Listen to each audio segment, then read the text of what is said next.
I never thought I would come home from a short trip and find nothing but rubble where my house used to stand. But that's exactly what happened when HOA Karen decided my property was in her way and ordered it torn down for her so-called community project. And I need you to stick with me until the end of this story because the twists and turns of what she did, how I fought back, and how she ended up in jail will blow your mind. So make sure you don't click away, and if you want to hear more insane HOA stories just like this, subscribe to Sham Stories right now because you won't want to miss the next one. I had lived in my neighborhood for almost a decade, keeping mostly to myself but making sure to maintain my property well and stay out of unnecessary conflict with the HOA. But everyone knew about Karen, the self-appointed queen of the community who walked around like she owned every square inch of it. She wasn't officially in charge, but she controlled the HOA board with her manipulative tactics, intimidation, and relentless pushiness. For years, she had been campaigning for what she called her legacy project, which was supposed to be a shiny new community center, a sprawling clubhouse with a pool and meeting rooms, a vanity project designed mostly to cement her name in the neighborhood's history. The problem was that she didn't want to pay for new land or get permits. She wanted to bulldoze parts of existing homeowners' properties. And she had her eyes set on mine because my home sat on the corner lot that she thought would make the perfect entrance to her new monument. At first it was subtle letters slipped under my door about zoning changes, suspicious new HOA guidelines that mentioned potential redevelopment, whispers from neighbors who told me Karen was plotting something, but I brushed it off because no one in their right mind would think they could just destroy someone's house without facing serious legal consequences. I was wrong. It started escalating when Karen began showing up at my property uninvited, measuring my yard with a tape measure, taking pictures of my house, and even bringing architects by as though she already owned the land. I confronted her one afternoon, asking what exactly she thought she was doing, and she smirked at me saying, "You'll see soon enough. This neighborhood is moving forward, and your little shack is standing in the way of progress." My shack was a 3-bedroom home. I had poured my savings and sweat into fixing it up over the years and making it into a place I loved, but to her it was disposable. I contacted the HOA board demanding an explanation, but they acted clueless, saying it was just Karen being enthusiastic about community projects. Still, I could sense the way they all avoided eye contact. The way they coughed and shuffled papers whenever I brought it up. They were terrified of crossing her. A month later, I left town for a few days to visit family, never suspecting that she would use that exact window of time to carry out the most brazen, illegal move I had ever witnessed. When I pulled back into the neighborhood after my trip, I noticed a strange silence and a few of my neighbors standing awkwardly near my property line. My stomach dropped when I realized why they were staring at the flattened remains of my house, torn to the ground with construction equipment still sitting in the dirt like vultures over a carcass. My driveway was cracked open, my trees uprooted, and everything I owned inside that house, furniture, family pictures, heirlooms, was gone, smashed, and carted off like garbage. For a moment I couldn't even breathe, the sight hitting me so hard I felt dizzy. I rushed forward, screaming at the workers who were packing up their tools, demanding to know what had happened. One of them shrugged, saying they were hired by the HOA to clear the property for a new development, that they assumed it was authorized, that they were just following orders. And who gave the orders? Karen. She strutted out from a group of board members standing nearby, wearing a wide grin as if she had just won a war. "Isn't it beautiful?" she sneered. "You'll thank me later when property values rise. The new clubhouse will be amazing. You'll be remembered as the one who made it possible." I was shaking with rage and disbelief, my fists clenching at my sides as I realized this woman had just destroyed everything I worked for, as if I were nothing more than an obstacle to her ego. I called the police immediately, but when they arrived, Karen launched into one of her long-winded speeches about how this was all approved, how she had the HOA board's backing, how the paperwork was being processed. To my horror, the officers seemed hesitant, almost deferential to her, as though they weren't sure what jurisdiction they had. They filed a report but didn't make any arrests, and I was left standing in the ruins of my life. My neighbors whispering about how they couldn't believe Karen had actually gone this far. Some of them told me to lawyer up immediately. Others looked away in guilt because they had voted in favor of her projects, never imagining she would go this far. I spent that night in a cheap motel, staring at the ceiling and wondering how I was going to fight this. Whether I even had the resources to take on Karen and her loyal army of HOA cronies. But something inside me hardened I wasn't going to let her get away with it. She thought she had broken me, but she had only lit a fire I didn't know I had. The next morning, I was at a lawyer's office, shoving the police report, pictures, statements from neighbors across the desk.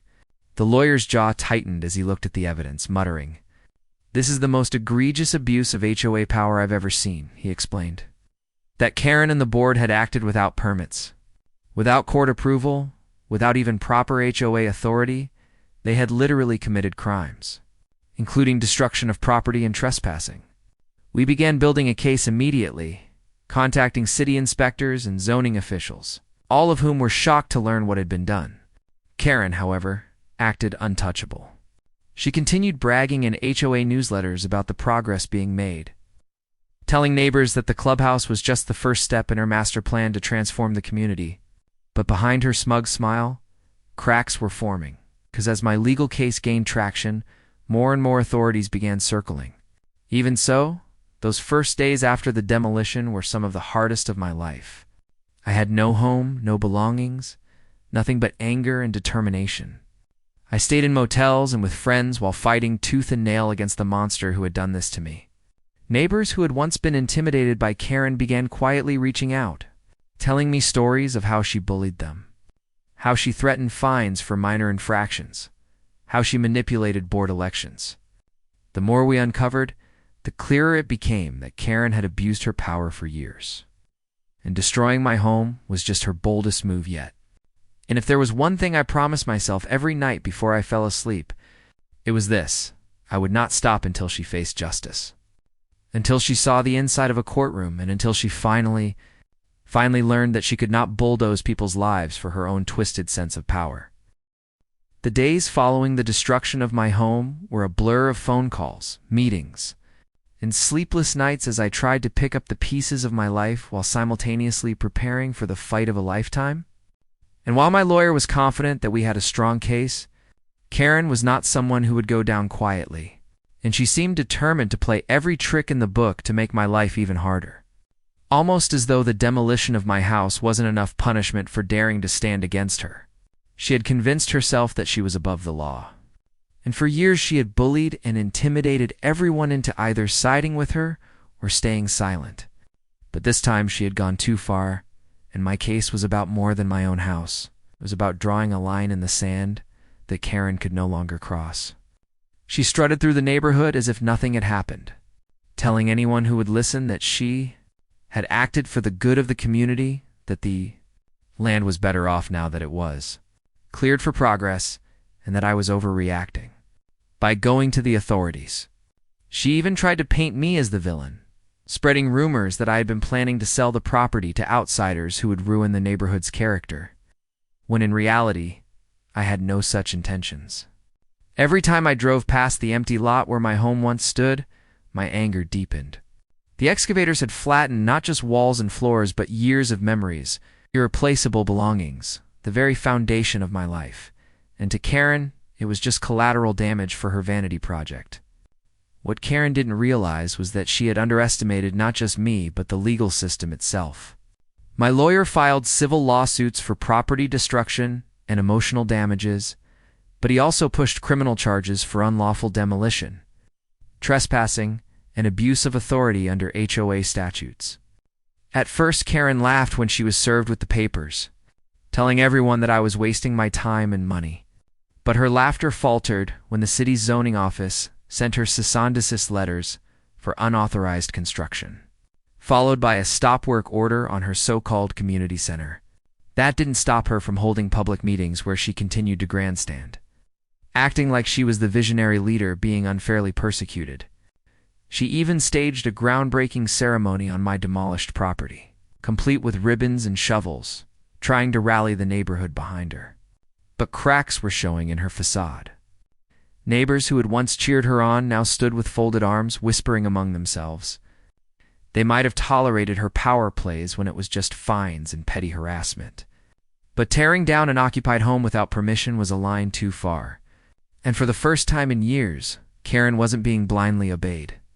Meanwhile, I found myself drowning in the practical struggles of suddenly being homeless.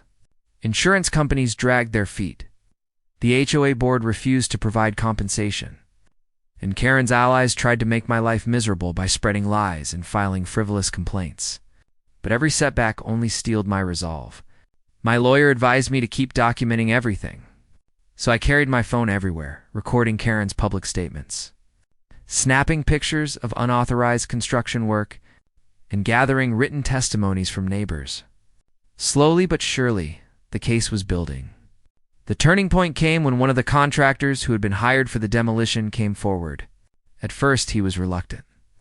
But eventually, he admitted that Karen had explicitly told him she had full approval from the HOA in the city.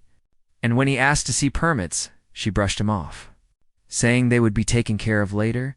His testimony was the nail in the coffin, because it proved beyond doubt that Karen had knowingly ordered the demolition without any legal right to do so. Of course, Karen being Karen, she didn't take this lying down. She marched into City Hall, yelling at officials, waving around binders of fabricated plans and trying to bully clerks into retroactively approving her actions. She showed up at my lawyer's office once, demanding that he drop the case, and when he refused, she threatened to have him removed from practicing in the county. She even tried to organize a smear campaign against me, sending out HOA newsletters filled with lies about how I was a troublemaker, who had neglected my property and endangered the community. But the truth was harder to cover up now that so many people had seen what she'd done. Pictures of my demolished house spread online, local news outlets picked up the story, and soon, Karen's smiling face was plastered on TV screens as the villain who had torn down a man's home for her pet project. The more she tried to talk her way out of it, the worse she looked. Her arrogance, once her greatest weapon, had become her downfall, because every interview and statement only made her guilt more obvious. I will never forget the day the police came to her door with a warrant. By then, I had moved temporarily into a rental across town, and I got a call from a neighbor telling me to come quickly. I drove back and saw the flashing lights outside Karen's house. The officer standing with grim expressions as Karen shrieked and tried to resist. She was handcuffed on her porch while half the neighborhood watched, and for the first time in years. She didn't look like the queen bee of the HOA. She looked like exactly what she was, a criminal who thought she was untouchable. The sight of her being led away in a squad car should have filled me with satisfaction, but truthfully, it was bittersweet. I had lost everything she destroyed, and no arrest could bring back the home I had built. But it was a start. She faced multiple counts of criminal mischief, unlawful demolition, trespassing, and fraud. And for once, she wasn't able to talk her way out of it. The HOA board scrambled, trying to distance themselves from her, claiming they had no idea what she was doing, but it was too late. Investigators were now digging into the board's finances, their meeting records, their history of approving her projects. Suddenly, the entire HOA was under scrutiny, and Karen was at the center of a storm she had created herself.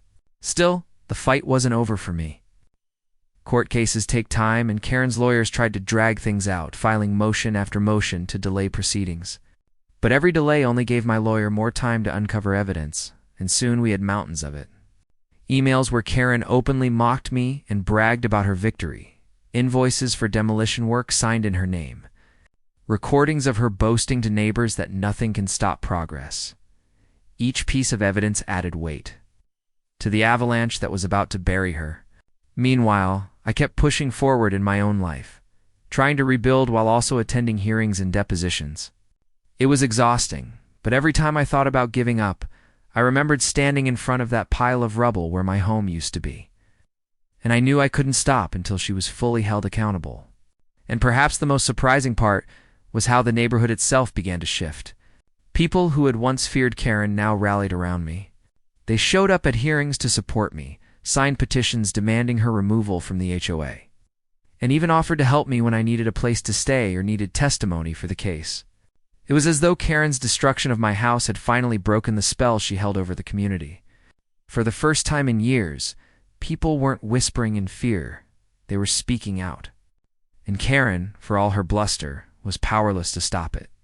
She had finally pushed too far, and now the law was catching up with her. The first hearing in Karen's case felt surreal as I sat in the courthouse, watching her strut into the room with the same false confidence she had worn for years in the neighborhood. But this time, the smugness in her smile didn't quite reach her eyes, and her designer suit looked more like a costume than a symbol of power, as though she was desperately clinging to an image that was quickly collapsing around her. She had hired a high-priced attorney who immediately tried to paint her as a misunderstood community leader, arguing that she had only been trying to improve the neighborhood. But the judge wasn't impressed, and the prosecutors wasted no time laying out the evidence, including photographs of the demolished remains of my house, witness testimonies from neighbors and contractors, and official documents showing she had no permits or authorizations of any kind. As I listened, I felt a strange mix of satisfaction and sorrow, because while I was glad the truth was finally being laid bare, it didn't erase the pain of losing my home, the memories I could never rebuild, or the nights I had spent staring at motel ceilings wondering how my life had been reduced to ashes because of one woman's unchecked ego. Still, I knew this was only the beginning of the legal process, and Karen was already using her typical tricks trying to delay hearings, filing countersuits against me for defamation, and even attempting to intimidate witnesses by sending letters warning them not to testify. The judge, however, wasn't fooled, and one by one, her tactics backfired, with her countersuits being dismissed as frivolous and her attempts at intimidation being added to the list of her wrongdoings outside the courtroom. The neighborhood was in upheaval. The empty lot where my house once stood had become a symbol of Karen's arrogance. People would often stop there, shaking their heads, taking pictures, or even leaving notes of support for me.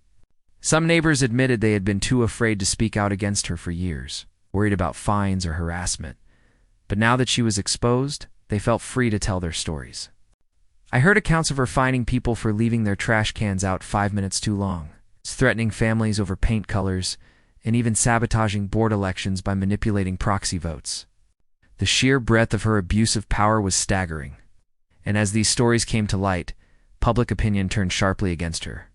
Local news stations covered the story relentlessly, dubbing her the HOA Queen Gone Rogue, and every time she was interviewed, her arrogance only made her look worse.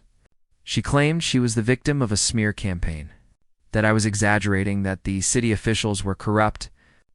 But the more she talked, the clearer it became that she truly believed she was untouchable, even as the walls closed in around her. Meanwhile, I focused on strengthening my case and rebuilding my life. My lawyer advised me to pursue both civil and criminal avenues. So while the prosecutors handled the criminal charges, we also pressed forward with the civil lawsuit for damages. It was a draining process, requiring endless documents, depositions, and meetings. But with every passing week, the evidence against Karen grew more damning. We discovered that she had been diverting HOA funds to pay for parts of her so-called community project, using member dues without approval, essentially stealing from the entire neighborhood to finance her vanity project. That revelation sent shockwaves through the community. Suddenly, even her staunchest allies on the HOA board began distancing themselves. Some resigned outright, others turned on her to save themselves, providing us with incriminating emails and records that proved she had orchestrated everything. One board member admitted under oath that Karen had pressured them into signing documents they hadn't even read, threatening to ruin their reputations if they refused. With every testimony, her empire of control crumbled further. But Karen wasn't the type to accept defeat gracefully. Even under indictment, she continued to strut around as if she were still in charge, showing up uninvited at neighborhood gatherings, sending out newsletters filled with lies, and even trying to rally a handful of remaining supporters. At one point, she organized a community rally in the park, claiming it was to defend her reputation, but only a dozen people showed up, while dozens more came to protest against her, holding signs demanding justice for what she had done to me. The sight of Karen shouting into a microphone while her voice was drowned out by chants calling for her arrest was surreal, and it showed just how far she had fallen.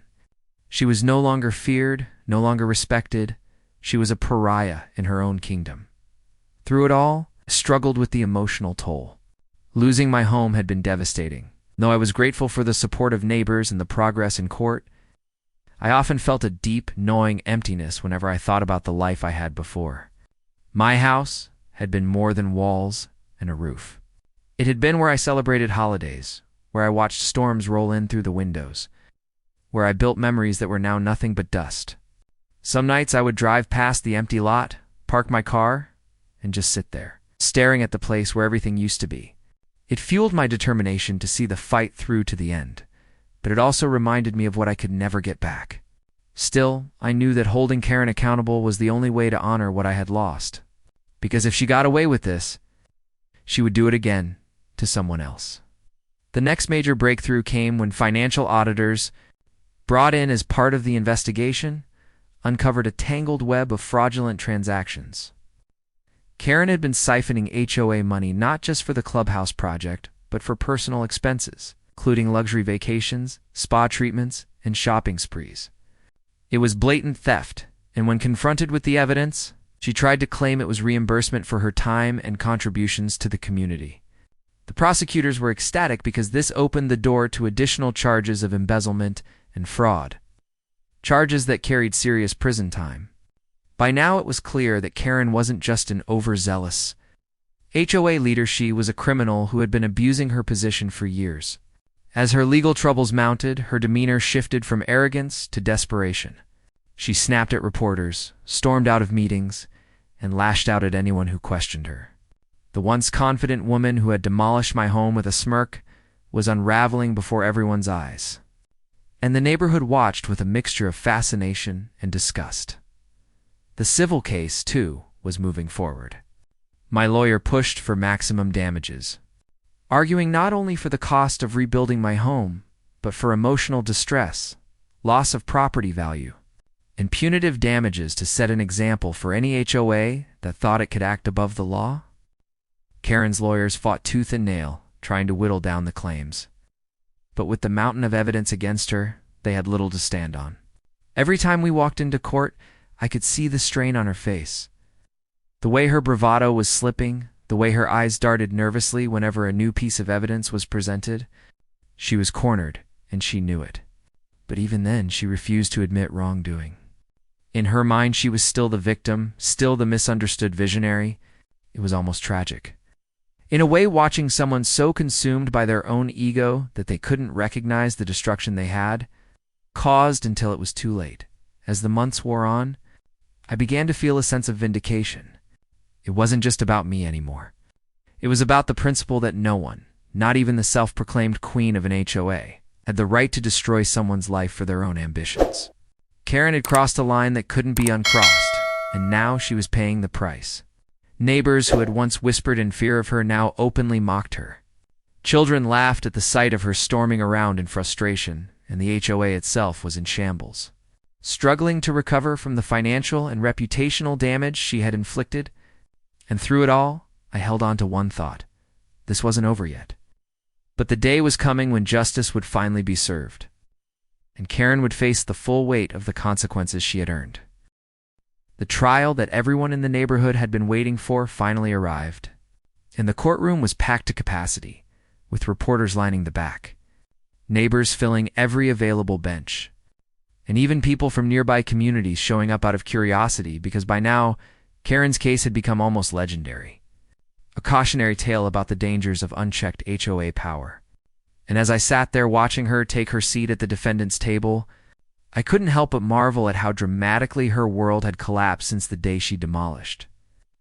My home with that smug grin plastered across her face, because now she looked exhausted, her eyes sunken, her hair stiffly styled as though she were trying to cling to control when everything else was slipping away.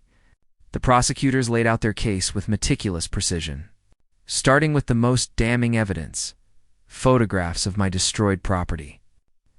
Eyewitness testimony from the contractor she had hired to bulldoze the home, and records showing that she had not only ignored city permits, but also lied on multiple official forms to push her project forward. The contractors themselves were pivotal, because several testified under oath that Karen had told them she had full authorization from the HOA and city, assuring them they wouldn't face consequences, and though they admitted they had doubts, she intimidated them with threats of legal action if they refused the job. That testimony destroyed her claim that she had simply been misunderstood or misinformed, showing instead a deliberate deception meant to cover her tracks. As the trial progressed, more layers of her misconduct came to light. An accountant for the HOA testified about the embezzlement, pointing to dozens of transactions where Karen had funneled community funds into her personal accounts, labeling them as project expenses, but in reality using them to pay for high-end dinners, spa retreats, and designer clothes. The jury visibly reacted to that testimony, shaking their heads and exchanging looks. And I felt a flicker of satisfaction that her greed was finally being exposed in such a public way. Then came the testimony from neighbors who spoke about the harassment they had endured under her rain fines for trivial things, threats for speaking out, and even a neighbor who recounted how Karen had filed a false police report against them after.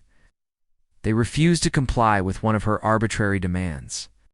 Hearing those stories was both painful and vindicating, because it reminded me that I wasn't the only one who had suffered. And it cemented the idea that Karen wasn't just a bad leader, she was a bully who thrived on control and intimidation. Karen's defense attorney tried desperately to spin the narrative, portraying her as an ambitious woman who had been unfairly targeted because of her strong leadership style, but the evidence was overwhelming. And every time he tried to argue that her actions had been for the benefit of the community, the prosecutors countered with receipts, bank statements, and testimony that painted a very different picture. Still, Karen clung to her delusion, even taking the stand herself at one point, where she proceeded to berate the prosecutor, lecture the jury about how ungrateful the neighborhood had been for her efforts, and insist that the destruction of my home was a small sacrifice for progress. Her arrogance was breathtaking, and I could see the jury recoiling from her words, their expressions hardening as she dug her own grave with every sentence. It was the same arrogance I had seen for years in HOA meetings, but now, instead of intimidating people into silence, was turning them against her completely. Outside the courtroom, the media frenzy intensified. News outlets ran daily updates on the trial, and social media buzzed with commentary about the case. People compared her to infamous scam artists and corrupt officials. Memes circulated mocking her quotes. Community activists began using her story as an example of why HOA reform was necessary. For the first time, I began to see my personal tragedy take on a larger meaning. It wasn't just about my home anymore. It was about accountability, about exposing the dangers of unchecked authority, and about ensuring that what happened to me couldn't happen to someone else. That gave me a renewed sense of purpose, even as the emotional toll continued to weigh heavily on me. Nights were still difficult, filled with memories of the life I had lost, but during the day, I felt fueled by the knowledge that justice was finally within reach. As the trial entered its final phase, the prosecutors delivered a closing argument that was nothing short of devastating. They laid out the facts clearly. Karen had abused her power, lied to contractors, stolen from the HOA, and demolished a family home without permission, all for the sake of feeding her ego and lining her pockets. They called her actions not just reckless but malicious, pointing out how she had continued to lie, threaten, and manipulate even after being caught. When Karen's attorney delivered his closing argument, it felt flat and unconvincing, relying mostly on appeals to sympathy and claims that she had been misunderstood. The jury deliberated for less than a day before returning with a verdict, guilty on multiple counts, including fraud, embezzlement, destruction of property, and intimidation.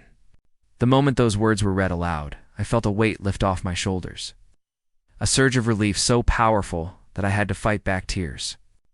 After months of uncertainty, of fighting, of reliving my pain in depositions and hearings, the truth had finally been recognized, and Karen was no longer untouchable.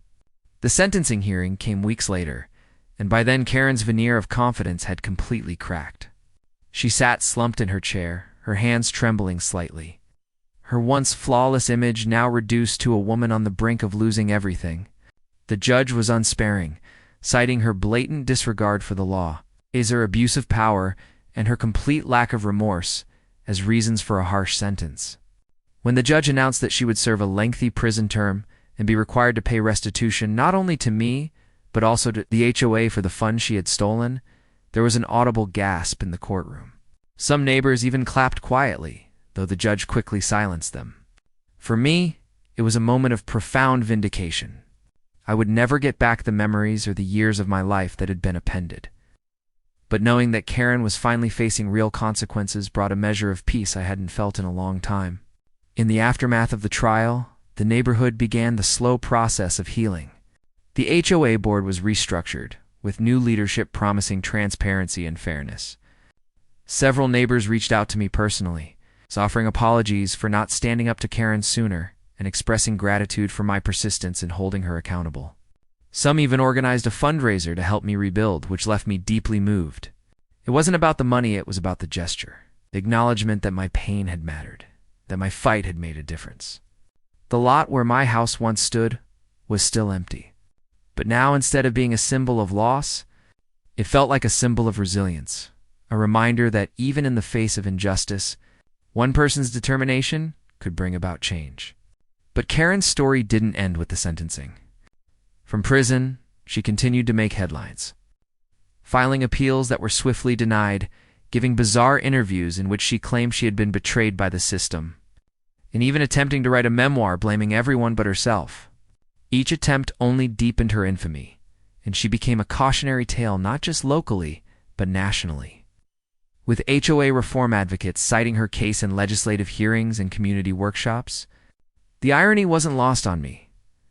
The woman who had tried to make herself the center of everything had succeeded, but not in the way she intended. Instead of being remembered as a visionary, she was remembered as a tyrant brought down by her own arrogance. For me, life slowly began to move forward.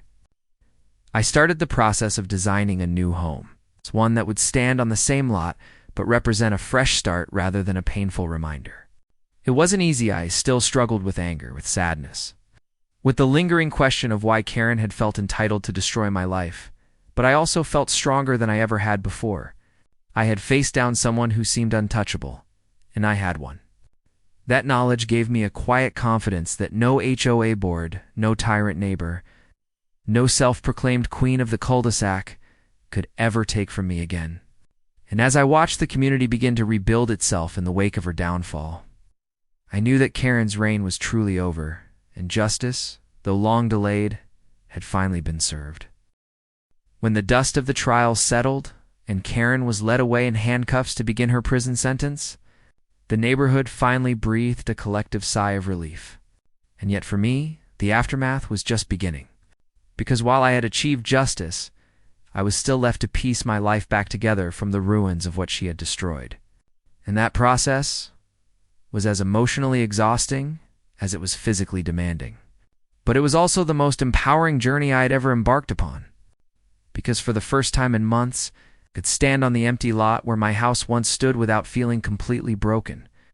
Instead, feeling a flicker of hope that I could build something stronger, something better, and something that would outlast Karen's memory.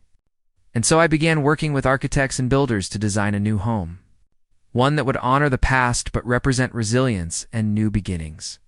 And as I stood there reviewing blueprints, listening to the hum of machinery clearing the site, I realized that I wasn't just building walls and a roof. I was building proof that no one, not even someone as ruthless as Karen, could erase me. My neighbors rallied around me in ways I never expected. People who had once turned a blind eye to her abuses now showed up with casseroles, offered spare rooms, and lent their hands when I needed them most. And though I had resented their silence before, I came to understand that fear can silence even good people. And now that fear was gone, replaced by unity, as if the entire neighborhood had finally shed a weight it had carried for years. The HOA was restructured under new leadership that was determined to set things right, creating transparency, revising rules that had been twisted under Karen's control, and publicly vowing to rebuild trust. And for once, those words didn't feel empty, because I could see the genuine effort behind them.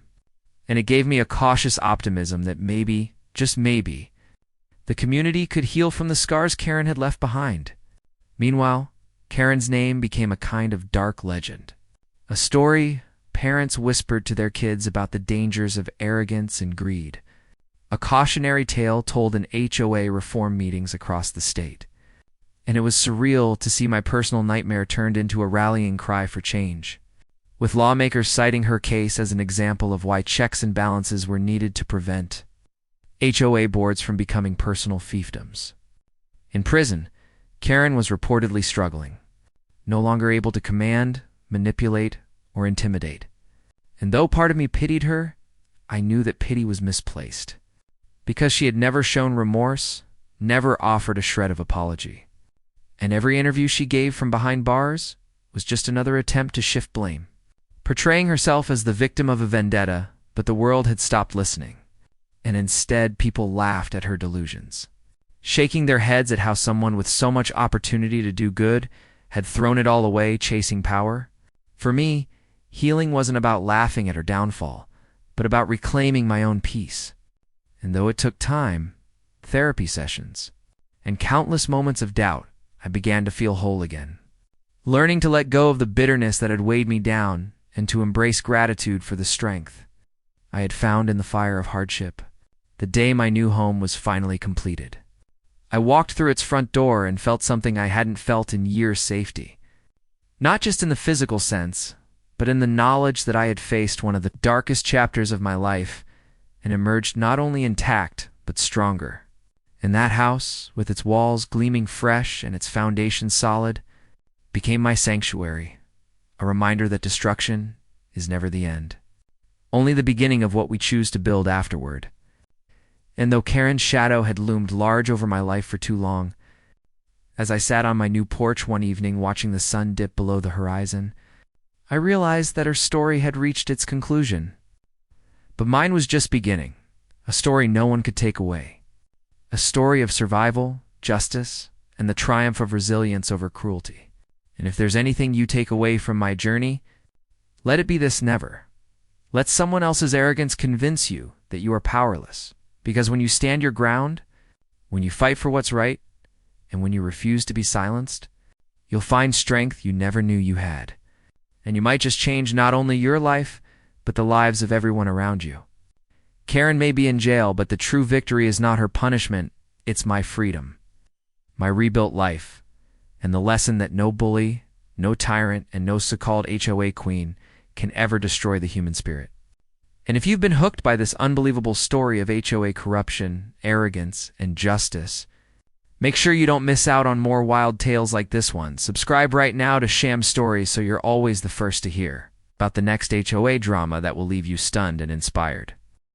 In the weeks after Karen's sentencing, the neighborhood felt almost unrecognizable compared to the oppressive environment it had once been under her rule, because there was a kind of lightness in the air, a cautious joy in the way people greeted each other on the sidewalks. Children playing without their parents, nervously scanning for Karen's watchful eyes, and residents walking their dogs without fear of receiving an arbitrary fine. But for me, the relief was complicated, because while I was glad she was gone, the hole where my home had once stood was still a painful reminder that justice, though served, didn't erase the damage she had done. And every morning when I walked past the empty lot, I had to wrestle with the mixture of anger, sadness, and determination that coursed through me. Yet there was also a sense of vindication in watching the community pick itself back up. Neighbors who had been too scared to speak before now showing a newfound courage, as if Karen's downfall had taught them that silence only gives power to bullies. And I was invited to attend the first HOA meeting under its new leadership, where a packed room of residents debated new bylaws, demanded accountability, and voted for reforms that Karen would have despised. And though I sat quietly at first, they urged me to share my story.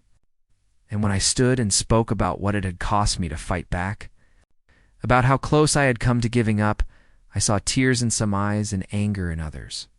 And I realized that my experience had given the community a rallying point, a reminder of what could happen if they allowed another tyrant to rise unchecked. Meanwhile, news outlets continued to cover Karen's story. And though I tried to avoid the endless stream of articles, sometimes they were impossible to escape, especially when updates about her life behind bars began surfacing, painting a picture of a woman who had once thrived on control but was now reduced to being just another inmate, reportedly struggling to adjust to the loss of her status, complaining constantly to guards, and even clashing with other prisoners when she tried to boss them around, which earned her ridicule rather than respect. The irony of her situation wasn't lost on me. The woman who had bullied and dominated so many was now powerless, forced to live under rules she couldn't bend, and though I had no interest in her suffering, I couldn't deny that there was a certain poetic justice in knowing that she was finally experiencing the same helplessness she had inflicted on others. For me, the process of rebuilding my home moved slowly but steadily. I had secured partial restitution from the court's order, though it was clear Karen's funds wouldn't cover the full extent of the damages. But between insurance, personal savings, and contributions from supportive neighbors who organized fundraisers, I managed to hire a team to begin work on a new house. And watching the foundation being poured gave me a surge of hope I hadn't felt in a long time. It wasn't just about bricks and mortar. It was about reclaiming my space, my dignity, my sense of belonging. And though I knew it would never completely erase the trauma of what Karen had done, it symbolized a future she couldn't touch. My neighbors often stopped by to check on the progress, some even bringing snacks for the crew or lending a hand. And it was heartening to see how tragedy had forged a stronger bond among us. People who had once kept to themselves now reaching out, united by the shared determination to never let someone like Karen divide us again. At the same time, I struggled with lingering distrust. Whenever I heard a car slowing near the lot, I felt a jolt of anxiety, half expecting Karen's SUV to pull up even though I knew she was behind bars, and it reminded me that healing is never linear. That scars may fade, but they don't vanish overnight. Therapy became an important outlet, helping me unpack the rage and fear I still carried. And my therapist reminded me that resilience wasn't about never feeling pain, but about moving forward despite it. And little by little, I began to believe that again. But as I focused on rebuilding, Karen continued to find ways to thrust herself into the spotlight, even from prison. She granted interviews through her attorney, claiming she had been framed, insisting she was the victim of a conspiracy orchestrated by jealous neighbors, and even attempting to paint me as an opportunist who had sabotaged her plans. Her delusions might have been laughable if they weren't so infuriating, but fortunately, the public wasn't buying it. Every time one of her bizarre statements appeared online, it was met with a flood of ridicule, with people mocking her arrogance and pointing out the overwhelming evidence against her. And the more she spoke, the more infamous she became. Documentaries began popping up about her case, with titles like the HOA Queen Who Lost It All, and Demolition and Deception, and though I didn't participate in most of them, I knew my story was central to their narratives. And it was strange to watch strangers dissect the most painful chapter of my life on screen. Yet in a way, it gave me a sense of closure too, because by telling and retelling what she had done, the world ensured that Karen's version of events would never dominate again, that the truth of her corruption and cruelty would outlive her lies. What struck me most was how her downfall sparked larger conversations beyond my neighborhood. Homeowners from across the country began sharing their own horror stories about abusive HOAs, and lawmakers started introducing bills to tighten oversight and prevent boards from overreaching their authority. I received emails from people I'd never met, thanking me for standing up, telling me my fight had inspired them to challenge their own unjust situations. And though I never saw myself as a hero, their words touched me deeply, reminding me that sometimes personal battles ripple outward in ways we can't predict. It didn't erase the nights I had cried over the ruins of my home, but it gave those tears meaning, turning them into fuel for change. My lot, once a symbol of devastation, was now a construction site buzzing with activity, neighbors cheering me on, children peeking through the fence to watch bulldozers and cranes, and each day I grew more certain that my story was not one of loss, but of survival, of rebuilding not just walls, but faith in justice. And as Karen languished in her cell, still clinging to delusions of grandeur, I realized that the true punishment wasn't just her prison sentence, it was the fact that the world had moved on without her. While I was building something new, something lasting, something that would stand long after her name was forgotten. The day finally came when the last nail was hammered, the final coat of paint dried, and my new home stood proudly where the ruins of my old life had once lingered. And as I stood at the threshold looking out over the neighborhood, I felt a rush of emotions that was hard to put into words. Because this wasn't just a house, it was a declaration. A testament to the fact that, despite everything Karen had taken from me, I had reclaimed it all and more. And while she sat behind bars, still clinging to fantasies of victimhood, I had built something stronger, freer, and far more enduring than anything she had ever imagined. But the truth was that the battle had left scars. And no matter how beautiful the walls or how sturdy the foundation, I carried with me the memories of nights spent in temporary housing, of standing in court reliving every detail, and of watching a woman who thought she was untouchable laugh as she ordered my life destroyed. Yet even as those memories weighed heavy, they became fuel, because every brick of this new home symbolized defiance. Every window was a lens through which I could see a future unburdened by her tyranny, and every piece of lumber whispered a message she could never silence. I won, and she lost. My neighbors, too, had changed. It's no longer the fearful community that cowered under her scrutiny, but a united group determined to protect one another, to keep the new HOA board honest, and to never again let power be abused so recklessly. And together, we organized block parties, planted community gardens, and started traditions that made the neighborhood feel like a place of belonging rather than a battlefield. I became something of a reluctant symbol, people looking to me for advice or encouragement, and though I never asked for that role, I accepted it, knowing that my fight hadn't been just for MIT, had been for all of us. A warning of what happens when arrogance and cruelty go unchecked, and a beacon of what's possible when you refuse to give up. Meanwhile, reports of Karen's time in prison trickled out. Stories of her clashing with other inmates, filing endless complaints that went nowhere, and even trying to sue the prison system for mistreating her by not providing the luxuries she thought she deserved. And though a part of me still burned with anger every time I saw her face on the news, another part of me pitied her, not because I forgave her, but because it was clear that even stripped of power, she couldn't let go of her delusions, trapped in a cage of her own making long before the bars of her cell closed around her. She was living proof that arrogance, once unchecked, can consume a person completely, leaving them hollow, bitter, and forgotten. And the more she tried to claw her way back into relevance, the more the world dismissed her as yesterday's news. And yet my story, the story of a home demolished and rebuilt, of a man who refused to bow, continued to resonate. Not because of Karen, but because of what it represented: resilience, accountability, and the reminder that even in the face of overwhelming odds, justice is worth fighting for.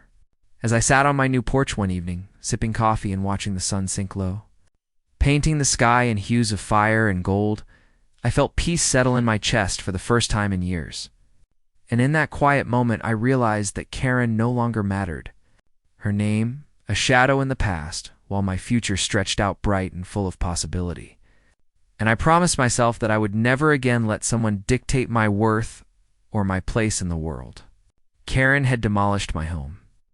But in doing so, she had given me something unexpected, the chance to rebuild not just walls, but myself. Stronger and unbreakable, and that was a victory no prison sentence could ever measure. And if you followed this story to the end, if you felt the anger, the heartbreak, and the triumph alongside me, then I have one last thing to say: don't miss the next unbelievable tale of HOA chaos, revenge, and justice. Subscribe right now to Sham Stories and be part of this journey. Because the battles against arrogance and injustice are far from over, and the next story might just be even wilder than this one.